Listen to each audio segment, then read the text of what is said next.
In this video, we will discuss about assumptions.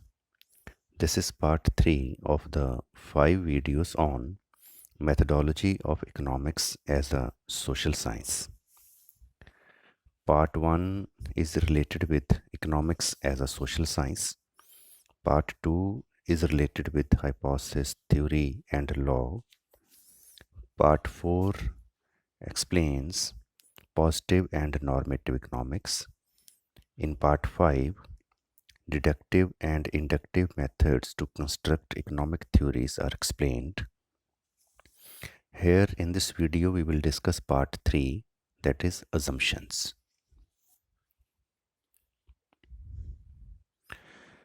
Every theory is based upon a set of assumptions. कोई भी theory हो, mainly जैसे economics की theories हैं, वो assumptions के ऊपर बेस्ड हैं. It is worth mentioning that some assumptions are taken merely to simplify the analysis. अब assumptions हम बनाते हैं analysis को simplify करने के लिए, though they may not be entirely realistic. तो ये ज़रूरी नहीं कि वो assumption real world में ठीक हों, रियल वर्ल्ड में एप्लीकेबल हों, ये ज़रूरी नहीं होता. हम अपने एनालिसिस को एक्सप्लेन करने के लिए, अपनी थ्योरी को एक्सप्लेन करने के लिए, थ्योरी को सिंप्लीफाई करने के लिए assumptions लेते हैं. In economics, the assumptions may be behavioral, that is, relating to the behavior of economic variables. A theory's assumptions concern motives, physical relationships, lines of causation, and conditions under which the theory is meant to apply. जब भी हम assumptions लेते हैं economics में, economic variables से related, उन assumptions का जो मेन कंसर्न है वो मोटिव्स के बारे में, फिजिकल रिलेशनशिप के बारे में, कॉज इफेक्ट एक्सप्लेन करने के बारे में एंड कंडीशंस एक्सप्लेन करने के बारे में होता है. ये 4 पॉइंट हैं जो assumptions का बेस हैं: motives, physical relationships, lines of causation and conditions. Now we will explain all these 4 points one by one. First is the motives. In neoclassical economics, it is generally assumed that individuals pursue their own self-interest when making economic decisions. अब जो new classical economics है, जिसमें हम cost benefit analysis करते हैं, marginal analysis करते हैं, इसके अकॉर्डिंग हम सभी इंडिविजुअल ऐसे बिहेव करते हैं कि हमें सबसे ज़्यादा प्रॉफिट हो, तो हम सेल्फ इंटरेस्ट के बेस पर काम करते हैं.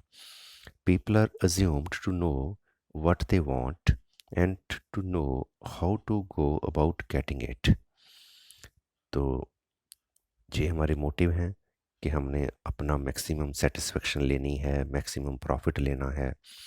तो लोगों को पता है कि उनको क्या चाहिए और वो कैसे अचीव करना है, with in the constraints set by the resources eight there command.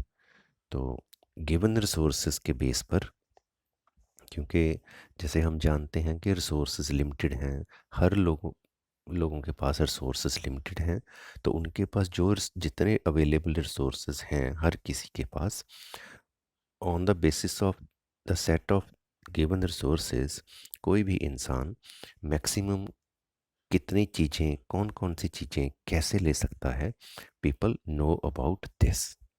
It is assumed. Similarly firms are assumed to maximise profits. तो ऐसे ही जो फर्म्स हैं, उनका जो मोटिव है वो प्रॉफिट को मैक्सिमम करना है. तो ये एक जो हमारी अजम्पशन होती है, consumer is rational, individual is rational, rationality, इसका मतलब यही है कि everyone wants maximum satisfaction. Then physical relationships. Suppose that an egg producer buys 20 more hen, rents another 50 square meters of land, and buys an extra rupees 500 worth of chicken feed per week.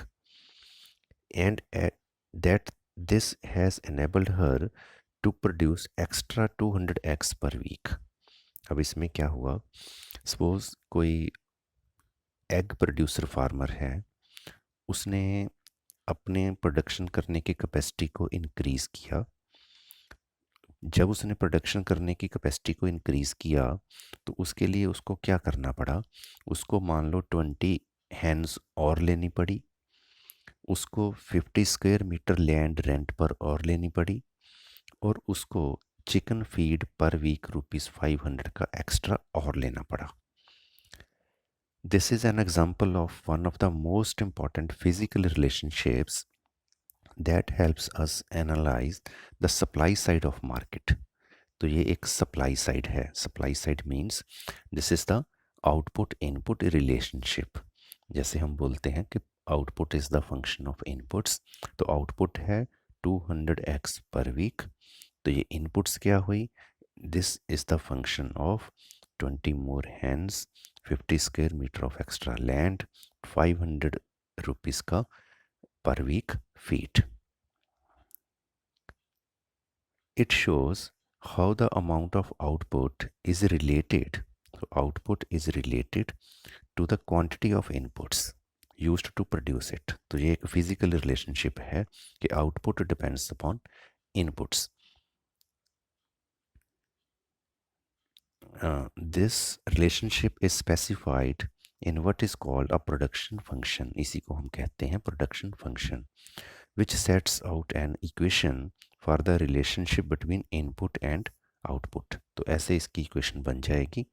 Suppose output Q is the function of inputs.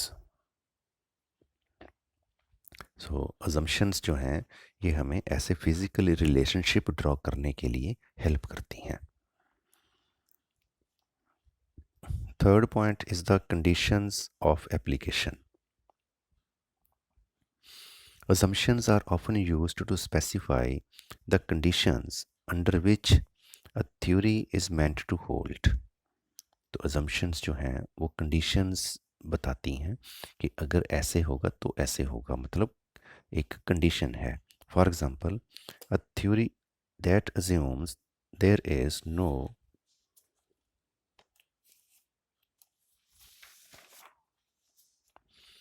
government does not mean literally the absence of government. अब अगर मान लो कोई theory हो जिसमें हम कहते हैं suppose there is no interference of the government, laissez faire policy, तो इसका मतलब ये नहीं है कि गवर्नमेंट है नहीं, but only that the theory is meant to hold when governments are not significantly affecting the situation being studied. तो ये हम अज्यूम कर लेते हैं कि मान लो गवर्नमेंट का ज़्यादा रोल नहीं है हमारे इस काम में। ऐसे ही जब हम अजम्पशन लेते हैं closed economy that is no foreign trade, तो इसका मतलब ये नहीं होता कि फॉरेन ट्रेड बिल्कुल भी नहीं है। फॉरेन ट्रेड होगा, थोड़ा बहुत होगा, बट वो इतना ज़्यादा इम्पॉर्टेंट नहीं है जो हमारे स्टडी करने वाले वेरिएबल को अफेक्ट करता हो, इसलिए हम उसको मान लेते हैं। तो इसको अगर हम एक और तरीके से समझें, जैसे सपोज़ हमने चाय बनानी हो, तो चाय बनाने के लिए हमें चाहिए वाटर, मिल्क, शुगर, टी। तो हमने मान लो 1 कप चाय का बनाया सभी चीज़ों को मिला के। अब हम ये देखना चाहते हैं कि शुगर का, एक्स्ट्रा शुगर का चाय के ऊपर क्या अफेक्ट होगा। तो हम क्या करेंगे, हम शुगर का 1 स्पून और डाल देंगे। जब हम शुगर का 1 स्पून और डालेंगे तो हमें शुगर का अफेक्ट पता चलेगा। अगर हम ऐसे करें कि शुगर का 1 स्पून एक्स्ट्रा डाल दें, साथ में थोड़ी चाय पत्ती भी डाल दें, थोड़ा पानी भी डाल दें, थोड़ा मिल्क भी डाल दें, फिर हमें एक्स्ट्रा शुगर के स्पून का अफेक्ट पता नहीं चलेगा। तो एक्स्ट्रा शुगर के स्पून के अफेक्ट का कैसे पता चलेगा, अगर हम बाकी चीज़ों को कांस्टेंट रखेंगे। चाय हमने बनाई एज इट इज़ सभी कुछ डाल के, तो एक्स्ट्रा शुगर का इफेक्ट देखने के लिए हमें वाटर, मिल्क एंड टी को कांस्टेंट रखना पड़ेगा, जिसको हम कहते हैं अदर थिंग्स रिमेनिंग कांस्टेंट। तभी हम स्टडी कर पाएंगे कि हमारा जो शुगर है उसने चाय के ऊपर क्या इफेक्ट डाला। तो जब हम किसी एक वेरिएबल का इफेक्ट देखना चाहें तो बाकी वेरिएबल्स को हम कांस्टेंट मान लेते हैं. These are the conditions. Another point is direction of causation. When economics assume that one variable is related to another, they are assuming some causal link between the two. तो जैसे हम बोलते हैं कि दो वेरिएबल का आपस में रिलेशन है, तो उसमें हम कॉजेशन बनाते हैं. The variable that does the causing is called independent variable. जैसे यहाँ पे इक्वेशन लिखी हुई है, सेविंग डिपेंड्स अपॉन इनकम. तो इनकम चेंज होने से सेविंग चेंज हो जाएगी. इनकम जो है ये इंडिपेंडेंट वेरिएबल है. And the variable is cost is called the dependent variable. तो ऐसे जो है saving, this is the dependent variable. ये इंडिपेंडेंट वेरिएबल है, ये डिपेंडेंट वेरिएबल है. तो S depends upon Y, it depends upon this. For example, saving is a part of income. यही इक्वेशन को एक्सप्लेन किया हुआ है. If income increases, saving will also increase, and if income decreases, saving will also decrease. So there is a positive relation between these two. Here, income is the independent variable and saving is the dependent variable. तो जब भी हम economics में variables का आपस में relationship बनाते हैं, तो हम ये स्टडी करते हैं कि कौन सा वेरिएबल किस वेरिएबल को अफेक्ट करेगा. कौन सा होगा कॉज, कौन सा होगा अफेक्ट. तो इस केस में ये है कॉज, ये है अफेक्ट. इनकम बढ़ेगी तो वो सेविंग को बढ़ाएगी. ऐसे ही जब हम लिखते हैं कि demand is the function of price, it means price is the cause, demand is the effect. So this was about the assumptions. For economics as a social science, for hypothesis theory and law, for positive and normative economics, and for deductive and inductive methods, must watch all the 5 parts of this video. Thank you. Thanks for watching this video.